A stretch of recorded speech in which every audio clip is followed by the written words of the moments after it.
Welcome back to the deep dive. Um, I want to start today by asking you to picture a really specific moment. It's a it's a moment we all chase, honestly. Oh, absolutely. You're sitting in a conference room, maybe it's your annual review, or maybe you just open an email from HR, and you look at it. It's a number, a new salary, and it's higher than the old one. Right. Maybe it's 10% higher, maybe even 15. Exactly. You feel that rush of dopamine, right? Oh, yeah. It's total validation. It's that feeling of, finally I'm getting ahead. The hard work is actually paying off. Spot on. And you do the mental math immediately.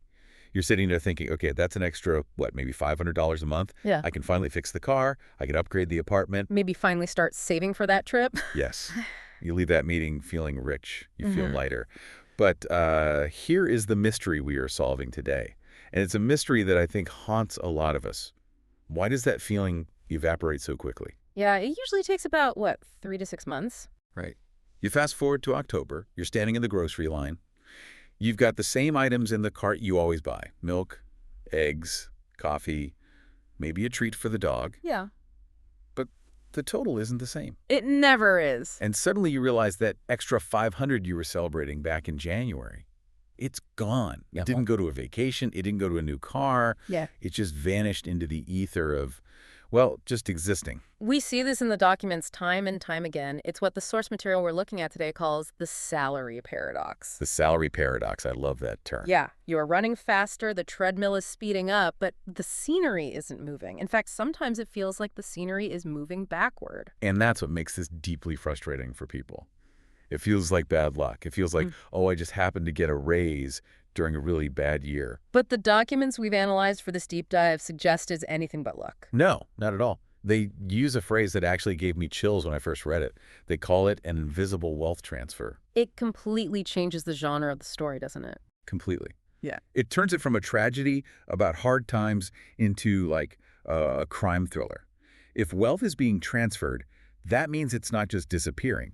It's going somewhere. It's going to someone. And if you don't know who it's going to, it's definitely coming from you. Wow. Yeah. And that is the mission of this deep dive. We are stripping away the jargon today. We aren't going to look at CPI charts or argue about interest rate basis points in a vacuum. Right, we are going to look at inflation as a mechanism, a machine that is quite literally designed to take value from one group of people and move it to another group. And the scary part is most of us are in the group being taken from, and we don't even know it. We have a stack of notes here from the Smart Money Strategy documents. Or acuña para strategisi, as it's known in the original text. Yes, and they are essentially a massive reality check on personal finance. They argue that we are playing a game with rules we don't understand. And if you don't understand the rules, you are guaranteed to lose. But the flip side is true, too. Once you see the Or mechanism... as you see the invisible transfer. Exactly. Once you see it, you can actually position yourself to be on the receiving end, or at least get out of the way. So if you're ready to have your view of your own bank account shattered a little bit, Yeah. in a good way, hopefully, let's dive in. Let's do it. We have to start with the basics, but we need to reframe them completely. Section 1 of our notes deals with the definition. And immediately, the source throws a curveball. It says, we need to break the illusion of price. This is the first hurdle for almost everyone.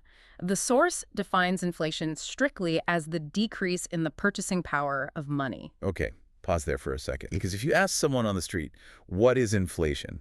And I include myself in this before I read these notes. Sure. 9 out of 10 people are going to say, well, it's when things get more expensive. Right. And that is the common perception. We look at the price tag. We see a carton of milk used to be $3, now it's $5. We think the problem is the milk. We think the milk has changed. It's become expensive. But the source is saying the milk is the same. It's the same cow, the same carton, the same nutritional value. So the milk is exactly the The same. milk is exactly the same. The problem isn't that the goods are becoming more valuable or expensive in a vacuum. The problem is that the measuring stick, the money in your pocket, is shrinking. It is losing value. That is so counterintuitive, though, because I don't see my money shrinking. A $20 bill still looks like a $20 bill. It doesn't physically get smaller. Right. It's not like the corners got cut off. Exactly. And that's the trap. That's the optical illusion. Think about it this way. If you go to a hardware store and buy a wooden ruler, it's 12 inches long, you put it in your junk drawer. You come back a year later to measure a piece of paper. If the ruler tells you the paper is now 14 inches long, do you assume the paper grew? Of course not. Paper doesn't grow in a drawer. Exactly. So you'd assume something is wrong with the ruler. Maybe the wood shrank, maybe the inches got smaller. But with money, we do the complete opposite. We look at the milk and scream, why is the milk so expensive? Yes. We blame the farmer. Right. We blame the grocery store. We rarely look at the dollar and say, why is this ruler so short? That is a really helpful way to visualize it. We are measuring the world with a ruler that is constantly shrinking, but we treat it like it's made of steel. Precisely. The source uses a very specific numerical example to illustrate this, and I think it's worth walking through it slowly because it exposes the math of the trap. Okay, let's walk through it. It uses the currency unit TL, but this applies to dollars, euros, yen, anything. Let's imagine today a specific product costs 100 units. Okay, I've got 100 units in my pocket. I can buy the product. I have purchasing power. Exactly. Now, let's say you take that 100 units and you put it in a box. You lock the box. You are being responsible. You are saving. Doing what we're all taught to do. Fast forward 1 year. You walk into the store to buy that same product. It's the exact same item, no upgrades. But now the price tag says 130 units. Okay, so clearly inflation happened. The price went up. Yes. Now, open your box. How many units do you have? I still have 100. I kept it safe. You kept the nominal amount safe. Huh. But can you buy the product? No, I'm 30 units short. So, have you become poorer? Yes. I can't buy what I could buy last year. But you didn't lose any money. You didn't spend it. You didn't gamble it. You didn't get robbed. I got robbed by the ruler. Exactly. You have objectively become poorer, not because you lost money, but because the money you held lost its ability to command goods. This brings us to a concept the source emphasizes heavily. The difference between nominal figures and real reality. Yes. This nominal versus real thing seems like the absolute key to understanding why we feel crazy when we look at our finances. It is the most dangerous blind spot for what the documents call the learner. Someone who is smart, working hard, but maybe hasn't gone deep into financial theory. Nominal is the number. It's the 100 or the 130. It's what is printed on the bill. It's the number in your banking app. Right. And we are obsessed with the nominal. But the source material is practically screaming at us. The nominal number is a hallucination. The only thing that matters is the real value. What can that money actually exchange for? So if your salary goes up by 10%, but the cost of your life, the cost of staying alive goes up by 20%, your nominal wage went up, but your real wage crashed. It's like running a race where they keep moving the finish line further away. You're running faster, you see your speed on the speedometer going up, but you're actually getting further from the goal. Precisely. And the source makes a poignant observation here. It says most people don't realize this. They feel the pinch, they feel the stress, but they don't diagnose the disease correctly. They think they just need to budget better. Right. They think they're spending too much on coffee. They don't realize the ground is moving beneath them. So if the currency is the problem, if the ruler is shrinking, we have to ask the next logical question. What shrinks the ruler? Who is messing with the measurements? This leads us to section 2 of our outline, the engine. How is inflation actually created? This is where we have to put on our economist hats for a second, but we'll keep it practical. Okay. The source is very direct here. It identifies a fundamental cause. It doesn't dance around with supply chain issues or geopolitical excuses or corporate greed. It points the finger at one thing: an increase in the money supply. Supply and demand. It's the first thing you learn in Econ 101. If you have a rare baseball card, it's expensive. If you print 1 million copies of that card, they become worthless. That is the perfect analogy. Let's use an even simpler one from the notes. Imagine an auction, a closed room. There is one rare painting on the stage, and there are 10 people in the room. Okay, 10 people. Each person has exactly $10 in their pocket. That's all the money that exists in this room. What is the maximum price that painting can sell for? Well, if everyone pools their money, $100. But if it's one individual buyer, $10. That's right. The price is capped by the available money. Now imagine a guy in a suit walks in, locks the doors, and hands everyone in the room an extra $1,000 cash. Okay, everyone is thrilled. We're all rich. Are you? Because the auction starts for that same painting. What is the price of that painting going to be now? It's going to skyrocket. It'll probably go for thousands. Did the painting get better? Did the artist come back from the dead and add more paint? No, the painting is the same. The goods are the same. That is inflation. When you flood the room with cash, the price of the stuff in the room has to rise to meet the new money. The math forces it. But, and this is the crucial part, People struggle with how that money gets into the room. They think the government just prints physical cash, like giant printing presses running 24/7. That's the cartoon image, right? Money printer go burr. We see memes about it. Exactly. But the source details a much more subtle and honestly more powerful mechanism. It mentions the role of banks and credit. Yeah, let's unpack that. Because when I get a loan from the bank, I assume they are lending me money that someone else saved. Like Bob put his money in savings, and the bank lends Bob's money to me. That seems fair. That is the biggest lie in modern finance. And the source documents really try to dismantle that idea. When you go to the bank to get a mortgage or a personal loan, the bank doesn't check the vault to see if they have the cash from Bob. Wait, what do they do? They type numbers into a computer. They create the deposit in your account. That money didn't exist 5 minutes ago. Now it does. It is created ex nihilo, out of nothing, the moment the loan is issued. You're saying they just create it. That sounds like a scam. It's the system. It's called fractional reserve banking or credit creation. When banks issue loans, they are effectively expanding the money supply. So the bank issues credit. Now there is more cash available for consumer spending. You take that new money and you go buy a house. So I'm the guy in the auction room with the new bag of cash. Yes. And because you have that cash, you bid up the price of the house. Demand rises. But, as we noted earlier, the production mismatch kicks in. The source explicitly warns about this. If production, the actual making of cars, houses, food, does not increase at the same speed as the money supply, the balance is completely broken. Right. We can print money in a second. We can type zeros on a screen in a millisecond. We can't build a factory or grow a crop or build a subdivision of homes in a second. Exactly. So you have a situation where the money supply is sprinting and production is crawling.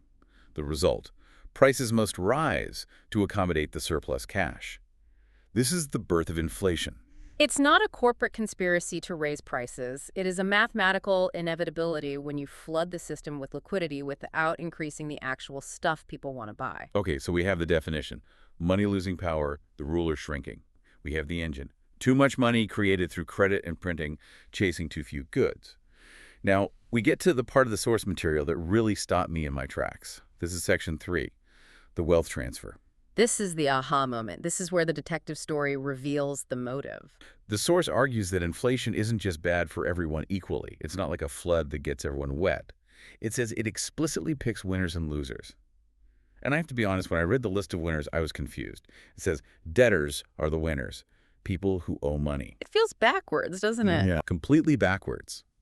I was raised with the traditional logic.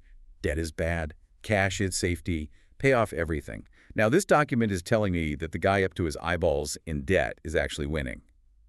How is that fair? It's not about fairness. It's about mechanics. Let's go back to our purchasing power concept. Suppose you borrow 100,000 units today. That money is strong. It can buy, let's say, a luxury car. Okay, I have the car. I owe the bank 100,000 units. Now, inflation hits hard. Over the next 5 years, the value of money drops in half. Prices double. Salaries eventually try to catch up. Maybe your salary doubles in nominal terms just to keep you alive. But the 100,000 units you owe, does that number change? No, it's a fixed contract. I still owe 100,000. Exactly. The bank doesn't say, hey, inflation is up, so now you owe us 200,000. You still owe the nominal 100,000, but now because money is worth so much less, that 100,000 is easier to earn, it represents less real value. So if my salary doubled, paying off that debt takes half the effort it used to. Precisely. You borrowed expensive money and you are paying back cheap money. Inflation is essentially eating your debt for you. Wow. So debt becomes an asset in a high inflation environment. That is really counterintuitive. It is. The real value of the debt decreases. The source lists this as a primary way wealth is transferred. If you have a fixed-rate mortgage, inflation is essentially paying off part of your house for you. The bank is the loser in that transaction. They gave you a house and you gave them back paper that buys half a house. Okay, so debtors are winners. Who else? The source lists the rich or asset owners. This is the second group. The source lists specific assets, stocks, real estate companies. Why did these win? Because they're real assets. They aren't money. They are things. If you own a house and the currency collapses, you still own a house. People still need to live somewhere. So what happens to the price of the house in the new weak currency? It has to go up. It skyrockets. Not because the house is better, but because the money is worse. If you own stock in a company, that company is selling products. Milk, diapers, cars. If prices for those things go up, the company charges more, their revenue goes up, and your stock price goes up. So the asset floats on top of the rising tide of inflation. Exactly. The wealthy generally hold very little cash. They hold things, they hold ownership. So when inflation happens, their net worth in nominal terms explodes upwards. They are protected. Okay, so that's the winner's circle. Debtors and asset owners. Now we have to look at the other side of the ledger, the losers. And the source identifies this group as the middle class. Specifically, it characterizes the losers as people who hold cash and receive fixed salaries. That describes almost everyone I know. That describes the people who are trying to be responsible. It describes the vast majority of the population. And here is the mechanics of the loss. If you are a saver, someone who does what your grandma told you to do, put money away for a rainy day in a savings account, what happens? The source says your savings melt. Use that exact word, melt.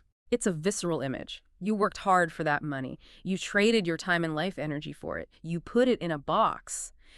And silently, invisibly, it is evaporating. Its power to buy goods is disappearing. You are the person in the auction room who didn't get the bag of cash. You still have your original $10, but now everything costs $1,000. And the fixed income aspect. This is the double whammy. If you are on a salary, your wages are usually the last thing to rise. Prices go up at the gas pump today. Your boss gives you a raise next year, maybe.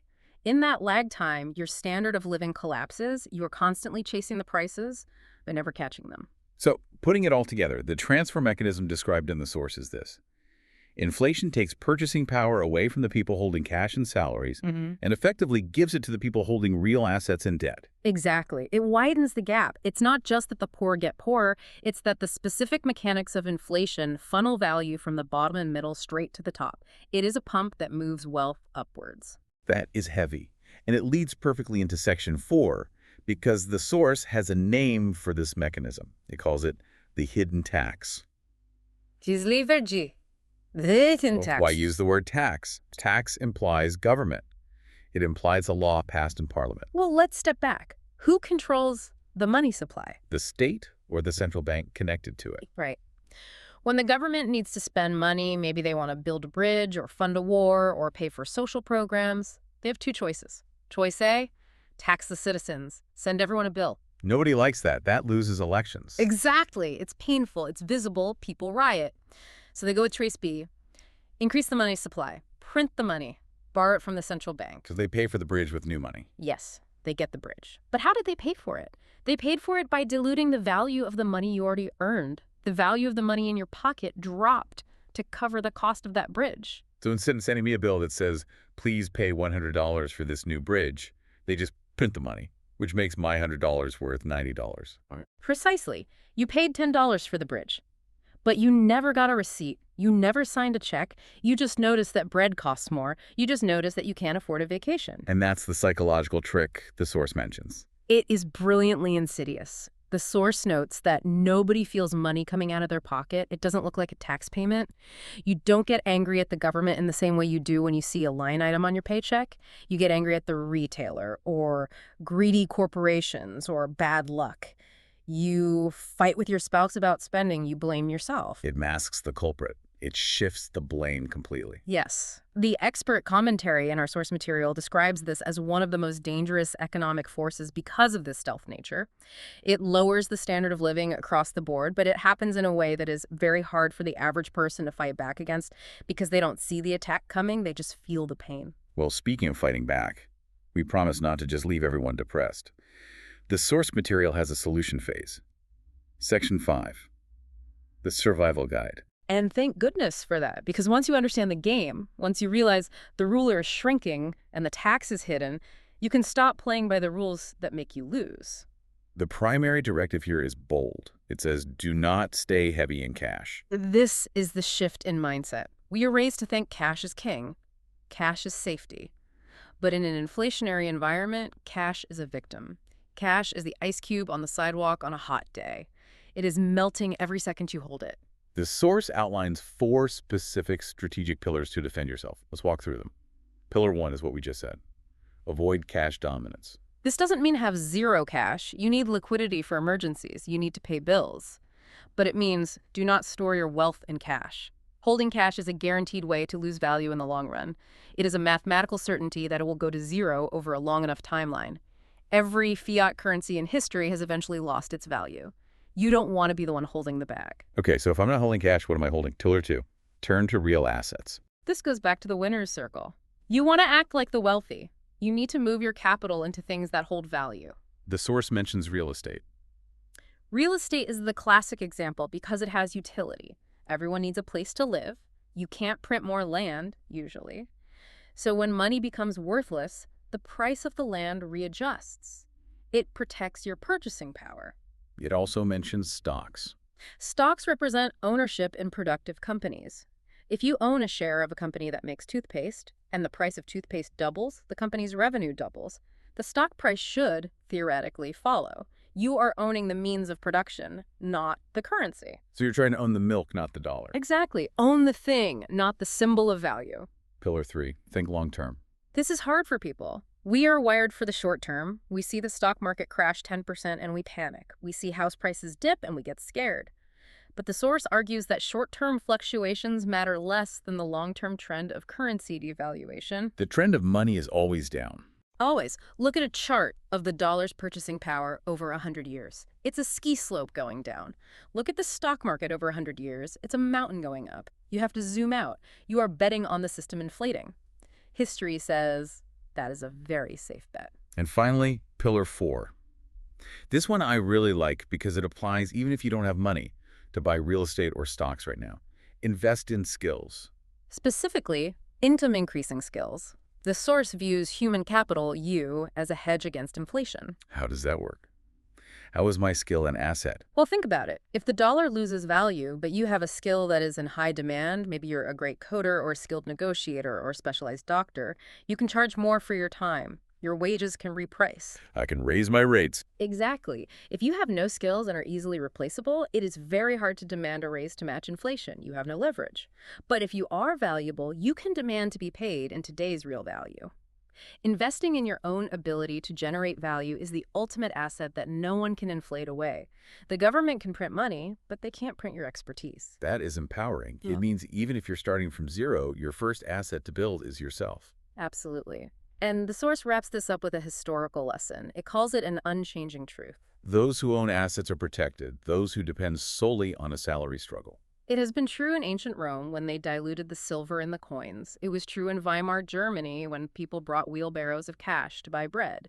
And it is true today. The form of money changes. Coins, paper, digital numbers. But the dynamic between assets and currency remains exactly the same. Assets win, currency loses. So let's bring this all home. We've covered a massive amount of ground today. We started with the salary paradox, why a raise doesn't feel like a raise. We realized it's because the ruler we measure wealth with is shrinking. We looked at the engine, the creation of money through credit and banking that outpaces production. We saw the winners, the debtors and asset holders who surf the wave, and the losers, the savers and salary earners who get crushed by it. And we exposed the hidden tax, the way inflation silently funds government spending out of your pocket without you even realizing it. And finally, the survival guide. Get out of heavy cash positions, get into real assets, think long-term, and upgrade your skills. It's a complete framework. It moves you from being a victim of the economy, a leaf blowing in the wind, to being a participant in it, a captain of your own ship. As we wrap up, I want to leave you with the provocative question the source poses at the end. It's a little uncomfortable, but I think it's absolutely necessary. What am I doing while my money is losing value? It's a question of action versus passivity. Are you watching the ice cube melt? Are you complaining about the heat? Or are you putting that water into something that will grow? Exactly. It forces you to take responsibility. You can't control the central bank. You can't control the government printing press. But you can control where you put your savings. And for those who want to go even deeper, the source material mentions the Smart Money Strategy subscription. This is obviously just the tip of the iceberg for financial literacy. And they tease the next deep dive topic, which sounds perfect given what we just discussed. Financial freedom. In how many years is it possible? I'm really looking forward to that one. Putting a timeline on freedom changes everything. It turns a dream into a concrete project. But before we go, here is one final thought for you to mull over. We've talked a lot about money losing value, but think about what money actually represents. It represents your time, the hours of your life you traded to earn it. If inflation is quietly stealing your money's value, It's actually stealing the time you spent earning it. So the real question isn't just how to protect your money, it's how to protect the value of your limited time on this earth. Next time you pull out a bill or look at your bank app, stop looking at the number. Try to look through the number. Ask yourself, what is this really worth today? And what will be worth tomorrow? Shift your focus from price to value. That's the first step to winning the game. Thanks for diving deep with us. We'll see you in the next one. See you then.